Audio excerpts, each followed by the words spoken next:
Hello everyone, I apologise for the noise. The dishwasher is on and I'm standing right next to it. But I'm going to show you how I make my creamy garlic chicken. I'm going to make it for dinner tonight. It's actually only like 2:30 or something. Oh, it's 2:15. The reason why I'm making it early is because I roast my own garlic, and then later on I do let it sit in the pan and let like the juices and the flavour go through.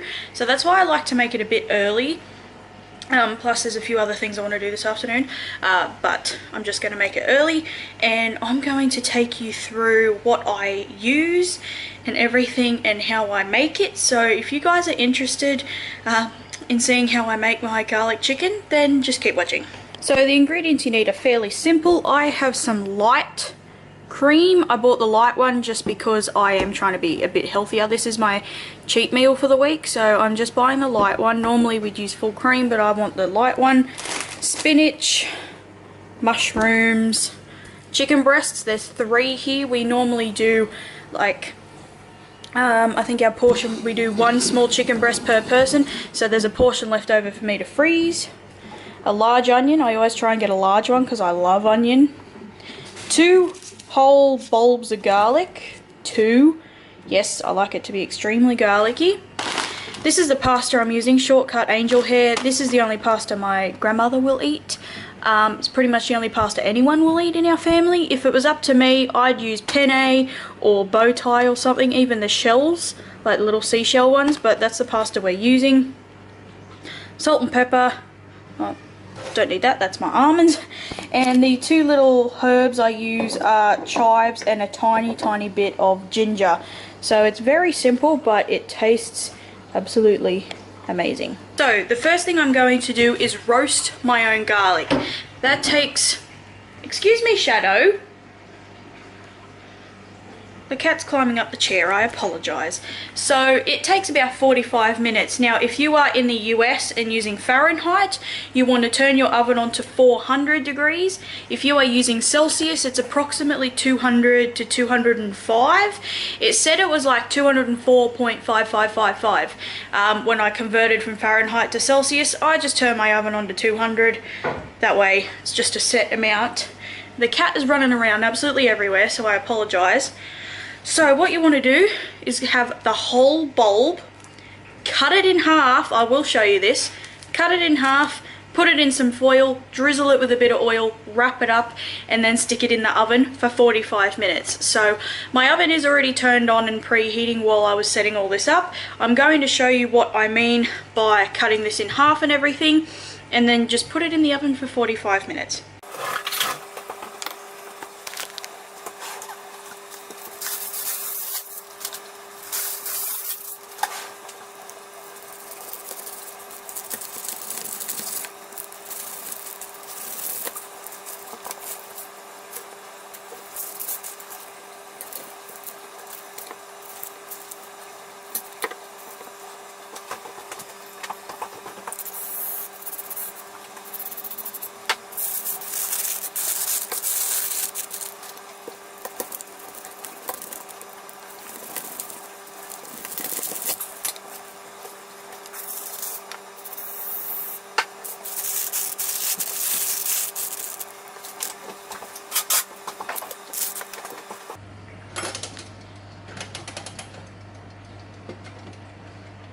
The garlic is in the oven. I always wrap my pieces up separately. I do not like putting them together in one. I find it doesn't work as well. And the first piece did fall apart, but that doesn't really matter because we are wrapping them up in foil. If you were just roasting it on its own without wrapping it up, it kind of matters. But I probably should have used a serrated knife. It didn't. The knife I used kind of didn't cut it as well, but it still managed to cut it. It still managed to do it. It doesn't really matter if you don't get it even, as long as it's all cooked, because like I'm not doing this to cook it, I'm doing this to add a different flavour. If you put it in, if you just cut up the garlic and put it in, it has like a really strong pungent flavour, whereas when I roast it, it almost gives it like a nutty flavour, and I can't eat nuts, so having things like that gives it a very nutty flavour and like makes it nicer in creamy stuff. The cat's still going absolutely nuts, but basically I'm just going to do other things while I wait for the garlic to come out of the oven. Otherwise you could just, I don't know, I cook the garlic up first, so just depends. You can roast the garlic a day before or whatever, but I'm just going to wait till the garlic is done. Okie dokie, so the garlic is all cooled down, and I'm just going to let it sit here and cool down a bit more. It looks so good and it smells amazing. I'm just going to let it fully cool down before I like squeeze it out of the casing. So what I'm going to do now is cut up the chicken and the onion. The mushrooms and the spinach don't need cutting up. Actually, I will cut the little stalks off a lot of the spinach because my grandmother chokes on it. I'm going to cut the onion quite chunky just because I like onion chunky, and the chicken I actually cut up into very small pieces because I do not like chicken or meat to be in very large pieces. So I'm just going to cut those two things up and then we'll go from there.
Here is my onion. This is all the home roasted garlic and the chicken. So basically I have oil heating in this cast iron pan. Apologies for the background noise, don't know what it is.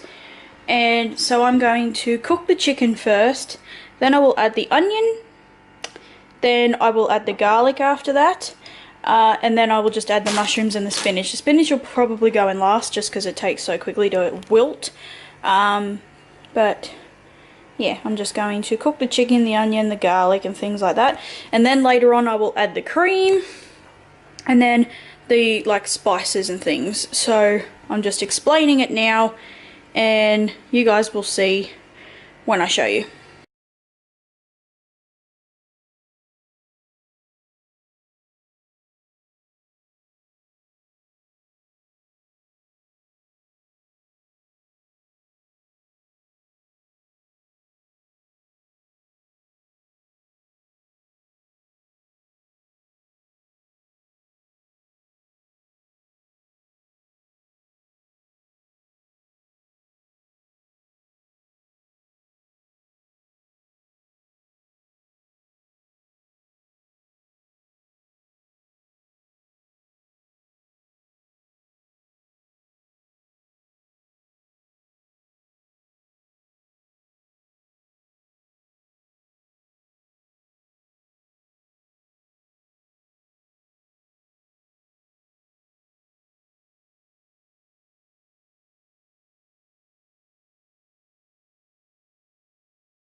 My camera cut out in the end, I'm sorry, but basically what you guys missed was I also just added a tiny bit of parsley as well, and the very smallest pinch of some ginger powder. It just adds like the smallest sweetness. I didn't want to put like actual ginger in it because it just overpowers garlic in my opinion, and I wanted it to be garlic chicken.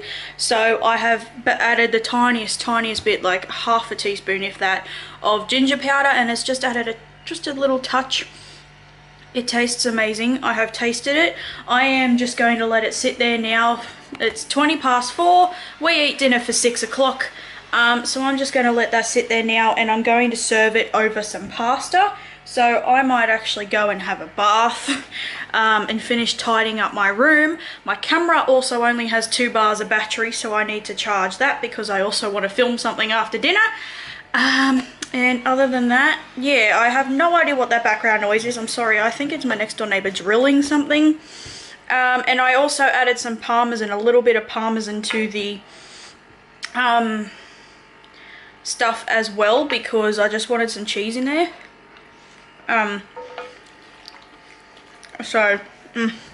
It tastes incredible and I cannot wait to sit down and eat it. But yeah, I'm wearing my brother's bacon apron. Doesn't look the best, but I like it. It's comfy, and I also no longer spill stuff on my shirt. So yeah, I'm going to lounge around and I will show you guys when I'm going to dish it up.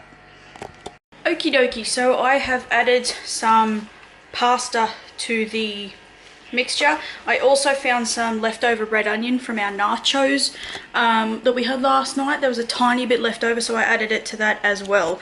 It's just given it some nice like extra flavor. Basically that's what it's all for. So it tastes really good. It tastes so good. So that's my meal done. So this is what it looks like. It tastes absolutely amazing, and I'm gonna finish heating it up in a minute and then I will dish it up. Here it is. This is what the food looks like. There's a lot left, so I'm going to freeze it. And yeah, so a tiny bit of yellow, there's a bit of capsicum that was actually in with the onion, but it looks good, it smells good, and it tastes even better. So that's it for this recipe cook with me video. I hope you guys really enjoyed it. The ingredients and basic recipe and everything will be in the description box down below, as well as my social media sites and stuff like that. In the corner down here somewhere is the subscribe button, so you can go and hit that. That would be very much appreciated. And I will see you guys in my next video. Bye!